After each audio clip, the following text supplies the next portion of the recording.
Hey guys, it's Evie here and welcome back to my channel, or if you're new here, welcome. I hope you decide to stick around and subscribe. In today's video, I'm going to do an update on my 2025 intentions. So everything that I intended to do for 2025, I kind of just wanted to see how I'm going 4 months in. So it is mid-April now. And yeah, I'm just ready to see how I've been going. I feel like I've been slacking on a few of these items and I just want to keep myself accountable. I also haven't filmed in so long because life has been so busy lately and I've just been feeling very overwhelmed. And also the change in weather, my face and my lips are extra dry, so that's just great. So just feeling like a little bleh at the moment, but that's fine. Anyways, rambling as always, let's get into my 2025 intentions and how I am traveling so far. So when I made my intentions, I just made it in Canva. I found a template and then I just made it my own. So this is, I don't know, it's very washed out, so you're probably not gonna be able to see it, but I'll actually like put the actual image on the screen. But this is just what I'll be looking down at. I love my iPad. It's just the best thing ever. Okay, so how many did I set? 1, 2, 3, 4, 5, 6, 7, 8. I have 8 intentions that I had written down for the year. So let's go through them one by one. So the very first one that I said was no phone before bed. And this is something that I have not been doing very well of. Last year, I did really well with setting my phone aside and not touching it with like 30 to 60 minutes before falling asleep. And it is really good to do that because when you are on your phone and then you go to try and sleep straight away, it can disrupt your sleep. And yeah, I don't want a disrupted sleep. I really want to get some really great quality sleep. So that's something that I've been slacking on and something that I'm probably just going to do. Actually, no, that won't work. I was going to say I'd set my phone in another room, but then I won't hear my alarm, and that's kind of crucial. But I think what I'll do is as soon as I'm in bed, put it on charge, put it on do not disturb. That way if a notification does come through, I obviously can't see it or hear it because it's on do not disturb, and that way I'm not tempted to grab my phone. I feel like I have been on my phone just way more lately. Like last year, I was really good with not being on my phone that much, but this year, I think just like, I don't know, I've just been on my phone way too much. Anyways, so that is an intent that I need to do better on. My second intention was take bad news with grace. So I wrote this down because work life was not going very well with news, and personal life,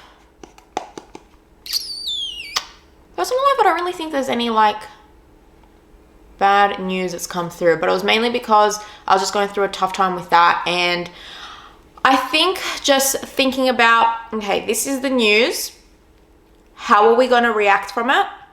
And how are we going to move on from it? So I think just not dwelling on it for too long and just kind of snapping out of it, being like, okay, I can be angry, I can be sad, but don't let this feeling just prolong and just ruin the rest of my day, month, week, etc. So that's been something that I've actually been doing really well on. So just not dwelling on little things that have gone wrong throughout my day. So for example, what went wrong? Oh, there was like a couple weeks ago where I forgot to make some oats. My overnight oats, I didn't pre-make them the day before. And then when I opened the fridge, I'm like, oh shit, I don't have any breakfast to eat. And then I was like, okay, let's not go down a downward spiral. We can just make oats from scratch and just put it in the microwave and hope that it works out. And it did. So I think just like taking a breather, taking a step back, assessing the situation, and then react accordingly. Because I feel like I react instantly and then that's when it just goes down to shit. So yeah, just taking bad news with grace, and on top of that, just don't let one little thing ruin my entire day is something that I've been really working on. Number three is spend less on activewear, and actually I have been doing so well on this. So I have a tracker in my notes, and I twisted this a little bit because what I did initially was spend $500 or less on activewear, but I decided to change it. I actually decided to change this like a month into the year. So I basically start with a $500 pool. If I sell something, that money goes back into it. So I've been doing really well that if I sell a few items, then I allow myself to buy something. I actually should have done a update because I don't actually know how much money I'm on, but oh well. Okay, so I have bought 1, 2, 3, 4, 5. Is that it? I have bought 5 items and we're 4 months into the year. This time, like 2 years ago even, I would have spent like probably more than that. So I bought 5 items and I have actually sold 5 items. Huh. Well, that worked well because I was doing the whole... Oh no, sorry, I sold 6 items. 1, 2, 3... Okay, so I have removed 6 items from my collection and I brought in 5. So that is a negative of 1 less item, which is fantastic. I love all of my activewear pieces. I really, really do, but I just have way too much. And if I do truly find myself just not reaching for something, that doesn't mean that I don't think it's great anymore. It's just something that I'm not gravitating towards anymore. So I might as well just try and sell it and try and get some money back, and then someone else can give it the love it deserves. So I'm really, really happy with that. I'm going to quickly sum these up and see how much money I'm on. So let's do some math. Okay, I have done some quick calculations. So far I have spent $205.95 on activewear, and I have actually made money back, and I made $99 back. So that puts me to a total of $304.95 as my new total to spend for the year. I think where I am going to fail miserably is during the half year sale and the Black Friday sale. Just with Honor Active. So I feel like Honor Active is probably the one activewear brand that I just feel like I'm most interested in at this point in my life. It used to be Gymshark 100%, but their releases lately, like, I don't know what they've been thinking, but their releases have been, not gonna lie, not hitting and quite ugly, which, you know, which is great for me. It's great for my bank account, so that's amazing. But Honor Active have just been really, I don't know, just a bit different and more basic. So like they don't really have like Gymshark is really known for like their patterns, and sometimes they do it right and sometimes they just get it really, really wrong. But with Honor Active, it's just more simple designs on their pieces, and they're just pieces that you don't really see. Like their straight leg soft motion pants, I really want to get them. They actually go live tomorrow. But Honor Active's biggest problem is they don't restock on existing colors. That's my biggest gripe with them. They just come out with new colors with like 13 different shades of blue that kind of look the same, instead of just restocking that one shade of blue that they already have. I understand why they do it, because there's going to be loyal customers out there that are going to buy that new color regardless. But then you have people like me who just want to be more minimal with their spending and just want some timeless colors and pieces, and I just need that one color to be restocked. But you know, I get what they do. They do the scarcity mindset. It's always selling out.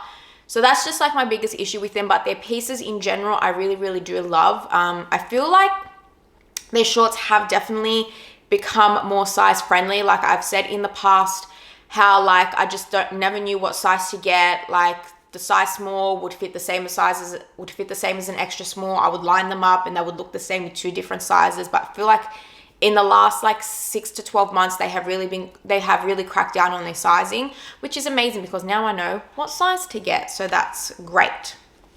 So yeah, I have been doing really, really well in that aspect. I am so happy with the amount I have spent so far. Like obviously $200 in 4 months for some people is going to be a lot, but for something that I buy a lot of, like this is like my guilty pleasure. I don't really buy anything else. Like skincare, I only buy if I need it, like if I need to top up an item, and even then it's like quite cheap from like Chemist Warehouse or Priceline. Makeup, I have cut back down a lot.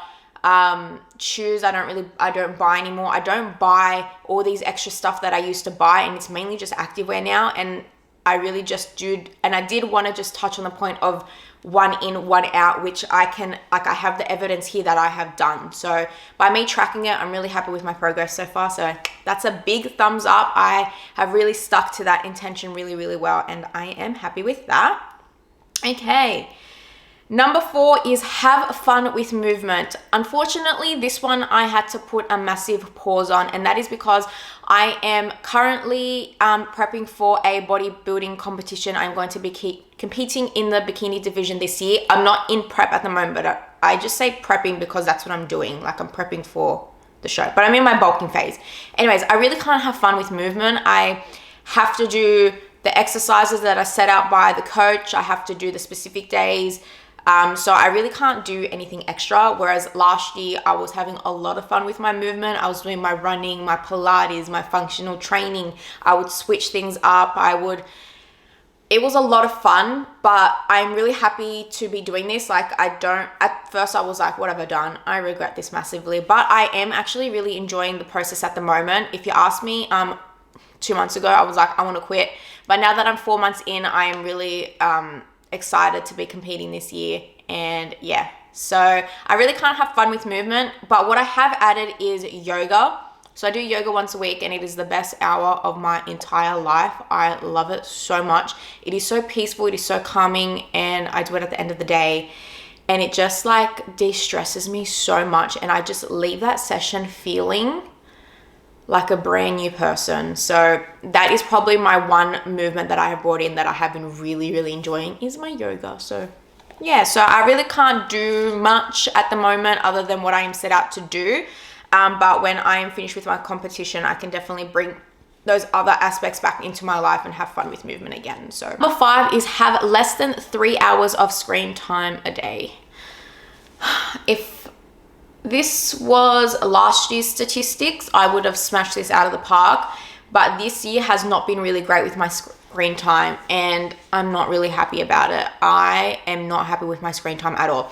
The last 2 weeks I have worked really hard to get it under the 3 hours, so the last 2 weeks have been really, really great. It's been like 2 hours and like 40 minutes, but before that it's been reaching like 3.5 hours, and that is just not okay.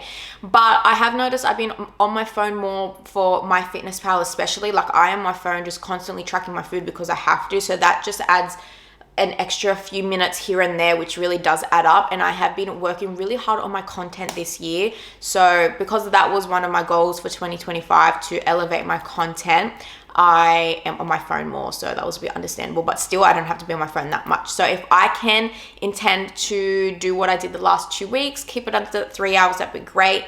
As long as it's not constantly over the 3 hours, like just on average over the year, if it's under 3 hours, that would be great. But if there's like a week or here where it's over, I'm not going to beat myself up for it. I intend to be on my phone for less than 3 hours. If it happens and I go over, it happens. It's just about the intention. All right, the next one was 30-second showers 3 times a week. Okay, this was really easy during summer because I would go into the shower, I would feel so icky, it would be hot, and it's so easy to go and do a cold shower. It is starting to cool down quite a lot, so it is getting harder, but I am still doing it. We are 4 months in and I'm still having my 30 seconds of cold showers a week. So just literally at the end of a normal shower, I'll just put it to cold and I will just stand there like 1, 2, 29, 30, and then just turn it off. So I think I can continue this. It's definitely going to be hard in winter. This was a goal last year where I would do it every day, and that just wasn't realistic for me, which is why I changed it 3 times a week. I feel like I could do it, but I might change it to once a week during winter, but I'm still going to try and get the 3. It just might not happen because, yeah, that's going to be really, really hard. It's going to be really hard, especially because like when you're cold and then you're in the shower and you're all warm, it's so hard to get out of the shower as it is. But if I turn it to cold, I'm going to want to get out of there. Number 7 was have less caffeine. So I'm not a coffee drinker. When it comes to caffeine, I have it in energy drink form. So when I made this goal, my intention was to have one less, because I have usually 2 drinks a day. So I have one in the morning as my pre-workout and then one around at midday. And I was trying to do it like every second day. I would just have one less. That has not been working. I am just so extremely tired at the moment. So I have just been having just the one on my rest day. So on my rest days, I'll only have one.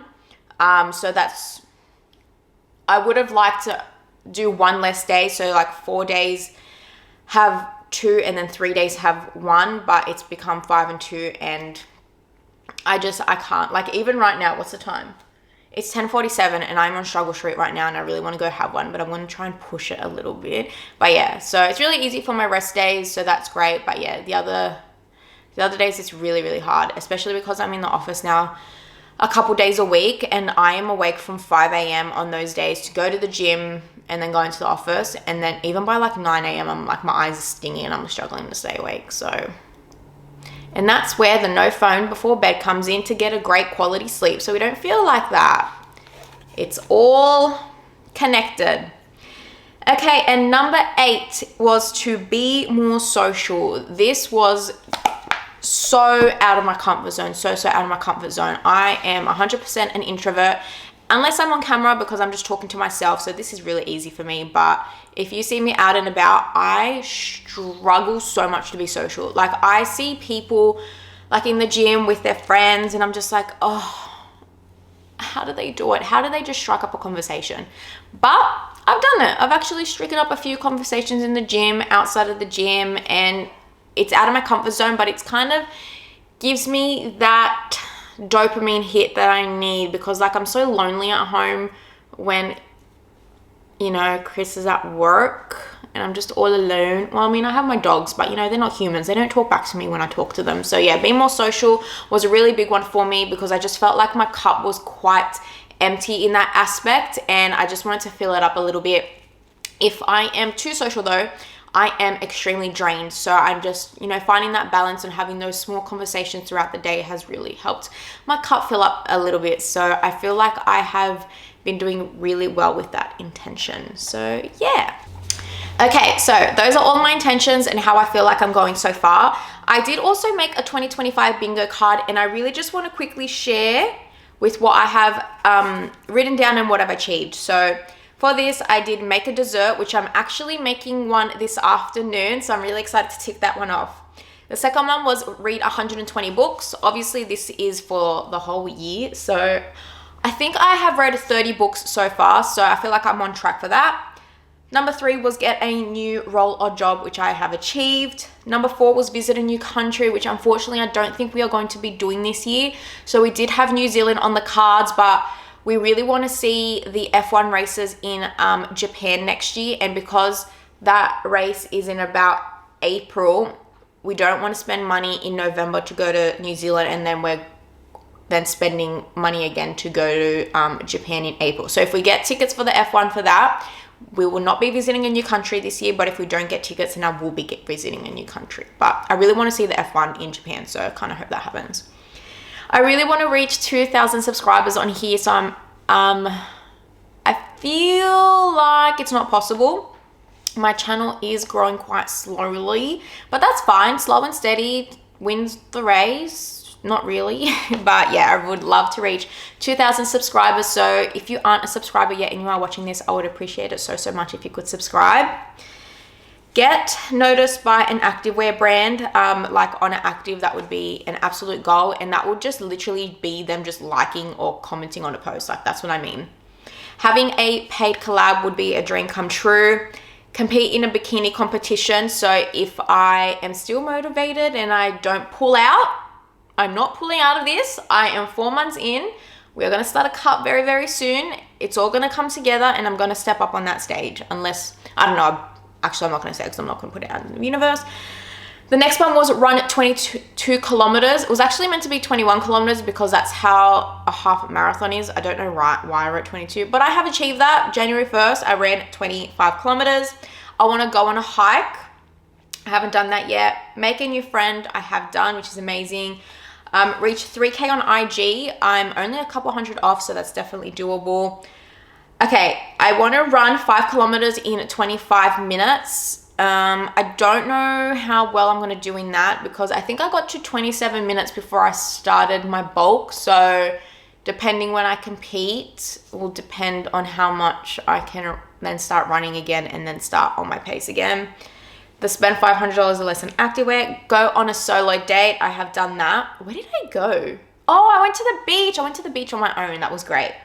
and then go to the beach at least once. I've actually done that 4 times now. Try something new. I haven't done this yet, and I don't even know what to try. I know we're gonna go-karting soon, but I also did that when I was like 10. So is that considered doing something new if it's like 15 years later? 16 years. How old? Oh god, I'm 26. Visit a different state, which I've done. I've gone to Canberra. Weekly yoga, which I have been doing, and do an ice bath, which I have not done yet. And I wanted to do that before summer ended. And now autumn is here and it's cold and I don't want to do an ice bath anymore. So maybe end of the year, I'm going to put it in my calendar. I'm going to book something in, maybe in like November, December, to do an ice bath, because I just want to do it. Because why not, you know? That is enough of me talking about my 2025 intentions and what is on my 2025 bingo card. If you enjoyed this video, please make sure you give me a thumbs up, leave a comment down below, and don't forget to subscribe. And you can also follow me on Instagram and TikTok at evykassiotes. And yeah, that's about it. I hope you guys are having an amazing day wherever you are, and just remember that one bad day isn't a setback and tomorrow can always be better. Bye.